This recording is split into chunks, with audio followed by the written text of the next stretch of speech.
మా grandfather చెప్పారు, fools build houses for others. Fools build houses for others. Okay. ఎందుకంటే మీరు 3 కోట్లు పెట్టి బంజారా ఇల్లు కొనుక్కున్నారు, మీరు రెంట్ ఇస్తే 30,000 50,000 వస్తుంది. అందులో కొన్ని రోజుల తర్వాత ఒక 100 రూపాయలు ట్యాప్ పోయింది అనుకోండి, మిమ్మల్ని నానా బూతులు తిడతారు. ఏమైనా రెంట్ తీసుకోవట్లేదా, త్వరగా చేయవచ్చా, మనం 3 కోట్లు అని ఇచ్చేది 30,000 అందుకని ఆ డైలాగ్. అందరూ అలా ఉండకపోవచ్చు, కొంతమంది. Correct correct. Coming back, residential లో ఫస్ట్ అండ్ ఫార్మోస్ట్ టెనెంట్ రాగానే మనం ఏమిటంటే, అంత ముందు ఉన్న ఇంట్లో ఎందుకు మారుతున్నారు, అంత ముందు ఆల్రెడీ ఉంటున్నారు కదా 2-3 ఇళ్ళల్లో 10, సో ఎందుకు మారిపోతుంది, దానికి గల కారణం ఏంటి? కారణం ఏంటి ఓకే. అని చెప్పేదాన్ని బట్టి మీరు అసెస్ చేసుకోవాలి.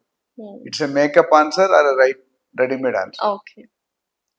ఆ ఓనర్స్ తో మీరు మాట్లాడొచ్చా, రిఫరెన్స్ అంటే బ్యాక్గ్రౌండ్ కనుక్కోలేదు, నువ్వు రెంట్ టైం మీద ఇస్తావా లేదా, కరెక్ట్. నీ హ్యాబిట్స్ ఏంటి, నీ యాటిట్యూడ్, రకరకాల మందికి రకరకాల attitude. Correct. Club to pub to temple అన్నీ ఉంటాయి. క్లబ్ పబ్ టెంపుల్ అని చెప్పాను, Correct. మస్జిద్ మాస్క్ చర్చ్.